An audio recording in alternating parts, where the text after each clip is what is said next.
Lemos em Mateus capítulo 18, versículo 20, as palavras do Senhor Jesus aos seus discípulos, porque onde estiverem 2 ou 3 reunidos em meu nome, aí estou eu no meio deles. Na verdade, este versículo está intimamente ligado com os versículos anteriores, mas também apresenta uma verdade em si mesmo. 2 ou 3 são suficientes para se formar uma igreja local, sim. Reunir-se em seu nome significa que o que é feito e o que é falado é como se ele, o Senhor Jesus, fizesse e falasse o que a igreja faz e diz. Qualquer outra coisa é carnal e não espiritual. Ele está presente para dirigir em decisões solenes, e sendo que ele está presente, os versículos 18 a 19, aí de Mateus, neste capítulo, deve seguir para se manter a santidade nos ajuntamentos. O verbo grego que temos aqui neste versículo, sonago, traduzido por reunir, congregar, ajuntar, é usado frequentemente nas reuniões da igreja, de uma assembleia local. Por exemplo, Atos capítulo 20, versículo 7, temos o partir do pão. Atos capítulo 4, versículo 31, temos a reunião de oração. Atos capítulo 11, versículo 26, temos a reunião de ensino. E capítulo 15, versículo 30, temos a reunião de estudo bíblico convencional, podemos dizer assim. E no capítulo 15, versículo 6, temos a reunião dos anciãos. No capítulo 14, versículo 27 de Atos, temos a reunião uma reunião missionária. Já em 1 Coríntios capítulo 5, versículo 4, temos a reunião disciplinar. É importante notar que Paulo usa a frase em nome de nosso Senhor Jesus Cristo em 2 passagens referentes à disciplina. 1 Coríntios capítulo 5, versículo 4, 2 Tessalonicenses capítulo 3, versículo 6.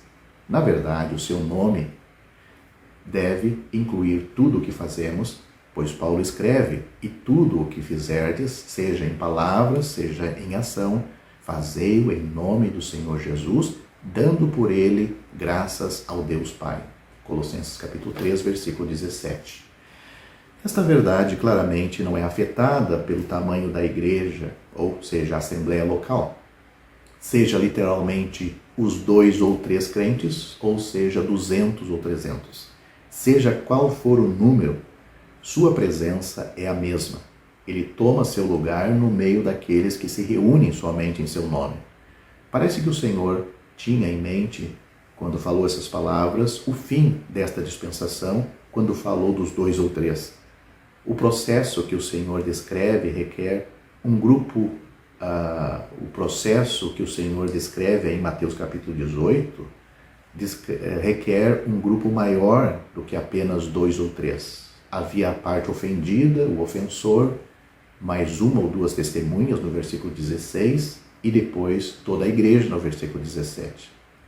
Não foram 2 ou 3 quando a igreja começou, nos primeiros dias dos Atos dos Apóstolos, eram milhares que estavam reunidos. Não havia 2 ou 3 nos primeiros dias da igreja. Todos os que criam estavam juntos. Não surgiram homens falando coisas perversas, nem lobos ferozes entrando no rebanho para espalhar e devorar. É o caso nos últimos dias atuais.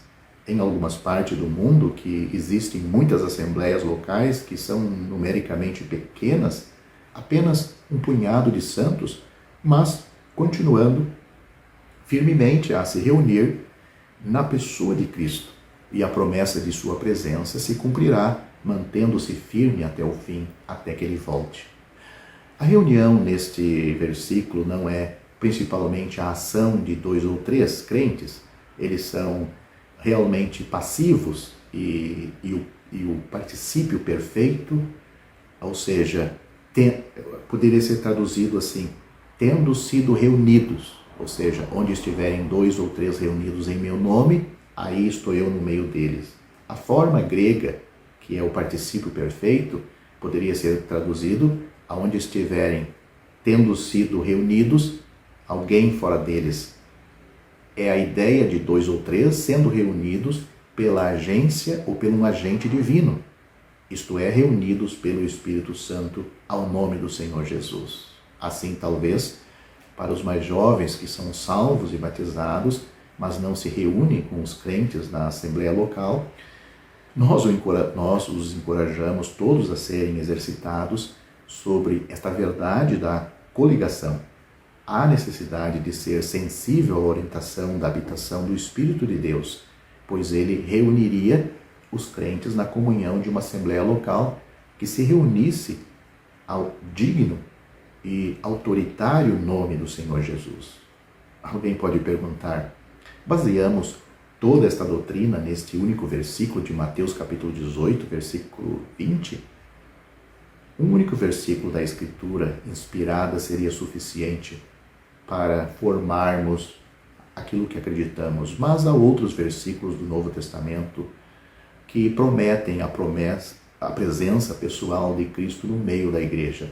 Em Hebreus capítulo 2, versículo 12, que é uma citação do Salmo capítulo 22, versículo 22, o Senhor diz a Deus, seu Pai, anunciarei o teu nome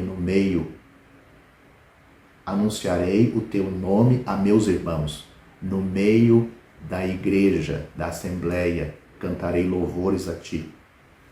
A interpretação específica do Salmo capítulo 22, versículo de 22, refere-se a Israel em um dia futuro. A Assembleia do Novo Testamento não está nos Salmos. Era um mistério anteriormente oculto até ser revelado pelo apóstolo Paulo, como está em Efésios capítulo 3, do versículo 3 ao 5. Mas a citação pelo Espírito Santo de Deus em Hebreus capítulo 2, versículo 12, usando este salmo, dá ao Novo Testamento autoridade para aplicar esta declaração à igreja local hoje.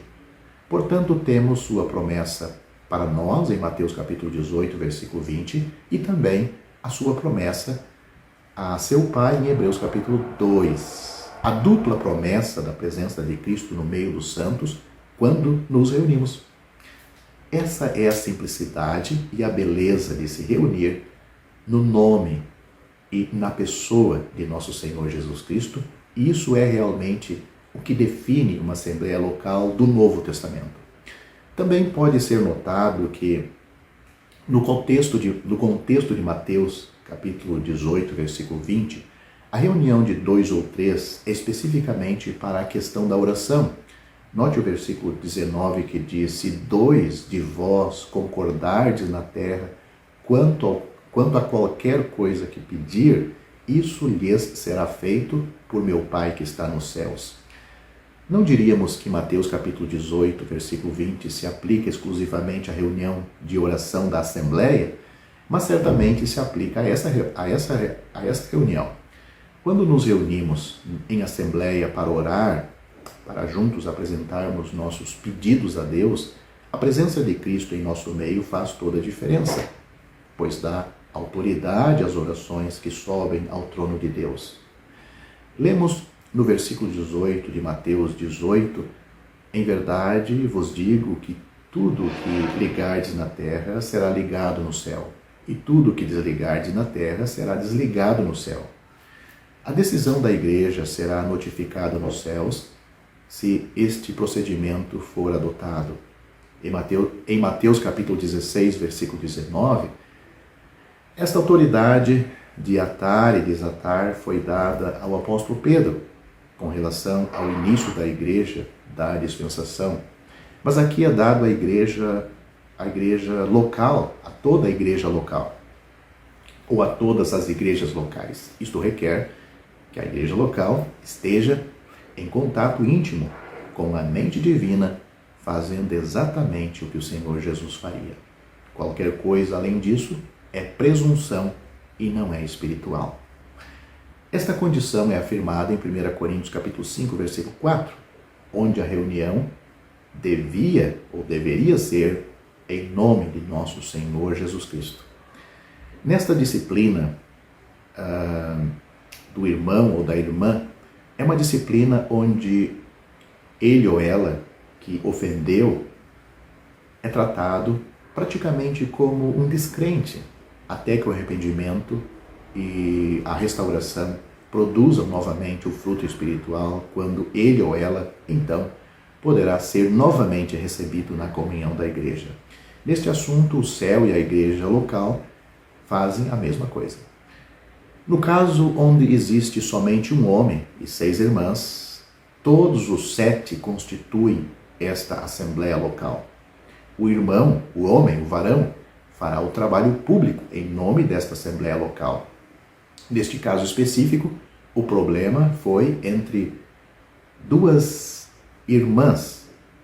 E este irmão, vamos ver, nesse caso específico, onde existe 6 irmãs e um irmão, o problema só pode ter acontecido entre 2 irmãs e, portanto, o irmão, o homem, o varão, vai resolver o assunto e ele vai tratar do assunto para que haja disciplina ou simplesmente uma correção destas irmãs.